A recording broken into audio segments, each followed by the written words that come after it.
പ്രിയ പ്രേക്ഷകർക്ക് സീരിയൽ ന്യൂസിലേക്ക് സ്വാഗതം. കൂടുതൽ സീരിയൽ ന്യൂസുകൾ അതിവേഗം ലഭിക്കുന്നതിന് ഈ ചാനൽ സബ്സ്ക്രൈബ് ചെയ്യുക. ബെൽ ഐക്കൺ മറക്കാതെ ക്ലിക്ക് ചെയ്യുക. വീഡിയോ ഇഷ്ടമായി എങ്കിൽ ലൈക്ക് ചെയ്യാൻ മറക്കരുത്. ദേവബാല തന്റെ പ്രതികാരവുമായി മുന്നിലേക്ക് പോകുമ്പോഴാണ് അപ്രതീക്ഷിതമായ മറ്റൊരു വഴിത്തിരിവ് ഉണ്ടാകുന്നത്. രാഹുലാണ് പല്ലവിക്ക് നേരെ നീക്കങ്ങൾ നടത്തുന്നത് എന്നുള്ള കാര്യം മനസ്സിലാകാൻ ഇടയാക്കുന്ന ഇഷ ഇതേ തുടർന്ന് രാഹുലിനെ ചെന്ന് കണ്ടിരിക്കുകയാണ്. രാഹുലിനോട് നിന്റെ ചതിയെ പറ്റി എനിക്ക് കൃത്യമായി അറിയാം, അതുകൊണ്ട് തന്നെയാണ് ഇപ്പോൾ നിന്നോട് കാര്യങ്ങൾ സംസാരിക്കുന്നതിനായി ഞാൻ ഇവിടേക്ക് കടന്നു വന്നിരിക്കുന്നത്.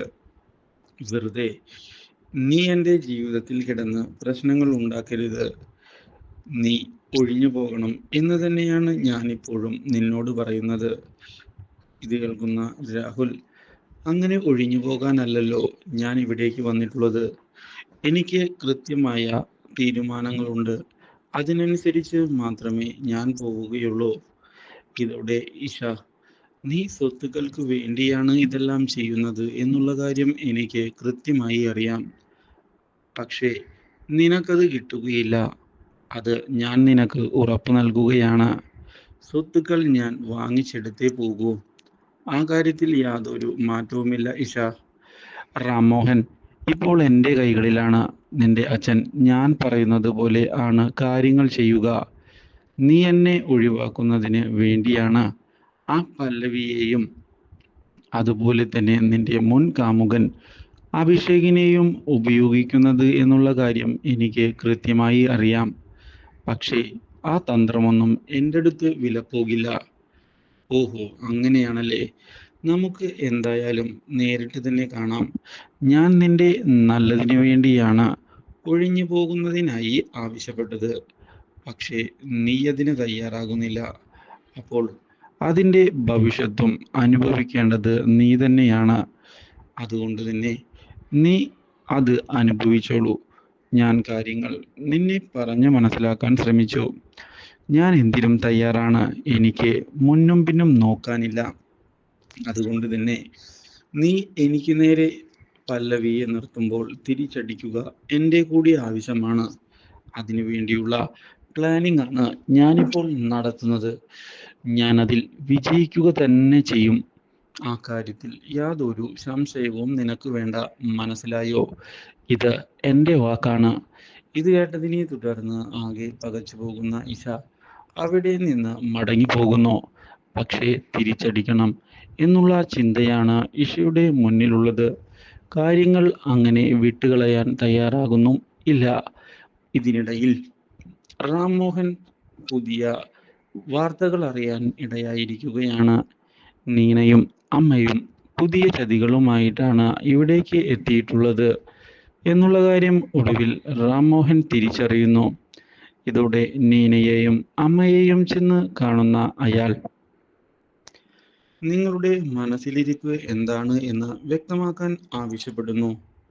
കാര്യങ്ങൾ ഞാൻ മനസ്സിലാക്കി കഴിഞ്ഞു. സ്വത്തുക്കൾക്ക് വേണ്ടിയാണ് നിങ്ങളിവിടെ നിൽക്കുന്നത് എന്നുള്ള കാര്യം എനിക്കറിയാം.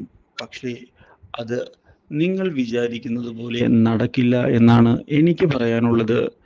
ഇത് കേട്ടതിനെ തുടർന്ന് നീനയുടെ അമ്മ, സ്വത്തുക്കൾ ഞങ്ങൾക്ക് തരേണ്ടത് നിങ്ങളല്ല, ഞങ്ങൾക്ക് തരാമെന്നുള്ള വാഗ്ദാനം നൽകിയത് അത് രാഹുലാണ്.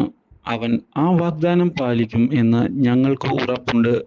അതുകൊണ്ട് തന്നെ നിങ്ങളുടെ യാതൊരു വിധത്തിലുമുള്ള കൺസേൺ ഞങ്ങൾക്ക് ആവശ്യമില്ല എന്നതാണ് സത്യം. ഞങ്ങളുടെ കാര്യങ്ങൾ നോക്കി മുന്നിലേക്ക് പോകുമ്പോൾ ഒരു തടസ്സമായി വരാതിരിക്കുന്നതാണ് നിങ്ങൾക്ക് നല്ലത്. നിങ്ങളുടെ നല്ലതിനു വേണ്ടിയാണ് പറയുന്നത് എന്ന് പറഞ്ഞ് നീനയെയും വിളിച്ചുകൊണ്ട് അവിടെ നിന്ന് നീനയുടെ അമ്മ പോയിരിക്കുകയാണ്. കാര്യങ്ങൾ ഇതോടെ വിചാരിച്ച രീതിയിലല്ല മുന്നോട്ട് പോകുന്നത് എന്ന് റാംമോഹൻ തിരിച്ചറിയുന്നു.